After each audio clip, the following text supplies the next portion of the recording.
హ్యాపీగా ఉందండి. ఎందుకంటే బయట ఎట్లా వరదలు వస్తున్నాయి అయినా సరే ఇక్కడ మన ఫంక్షన్, మన కార్ అన్విలింగ్. సో ఎవరైతే ఇక్కడ స్ట్రాంగ్ డ్రీమ్ చేసుకుంటారో వాళ్ళ కోరిక నెక్స్ట్ దసరా సెలవుల సరికి మీరు కూడా ఇలా కారు తీసుకొని మేము అన్విలింగ్కి రావాలి. So leaders, first of all నా పేరు పూర్ణిమ దాసు, నేను ఒక హోమ్ మేకర్ని. మా హస్బెండ్ వచ్చేసి Purushottama Dasu, police department.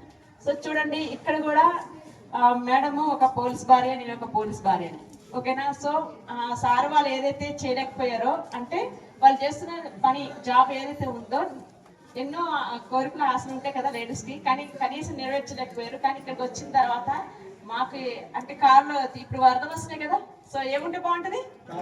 Car ఉంటే బాగుంటుంది. అవునా? బైక్లో తిప్పుతారు ఫ్యామిలీని, తిప్పలేరు కదా. సో కారు, ఒక బ్యూటిఫుల్ కార్లు మా దాస్తారైతే నాకు బెంజ్ ఫ్రీజా ఇప్పించారు. సో ఇప్పుడు మేడంకి సారు మేడంకి ఇష్టం కారు ఇప్పించారు.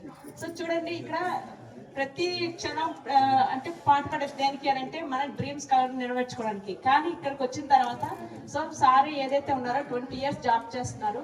సో ఇప్పుడు madam 10 months back madam start చేశారు, Santosh madam and Sivaprasad sir. First of congratulations ఇద్దరికి, బ్యూటిఫుల్ కపుల్స్. సో ఇక్కడ ఏంటి అని అంటే ఒక 10 months స్టార్ట్ చేశారు మేడంకి హెల్ప్ చేస్తున్నారు సారు. సో వాళ్ళు 20 years సాధించలేదు ఏంటి అని అంటే కార్ తీసుకోవడం పెద్ద అచీవ్మెంట్. ఇక్కడికి వచ్చిన తర్వాత 10 months కార్ తీసుకున్నారు. సో స్టార్ డైరెక్టర్ అయ్యారు. ఇది ఫస్ట్ కార్. నెక్స్ట్ దసరా సరికి వాళ్ళకి లగ్జరీ కార్కి వెళ్ళాలి. వాళ్ళ టీంలో ఒక కనీసం మినిమం 50 మంది కార్లు అని ఇప్పించాలని మనస్ఫూర్తి కోరుకుంటున్నాను.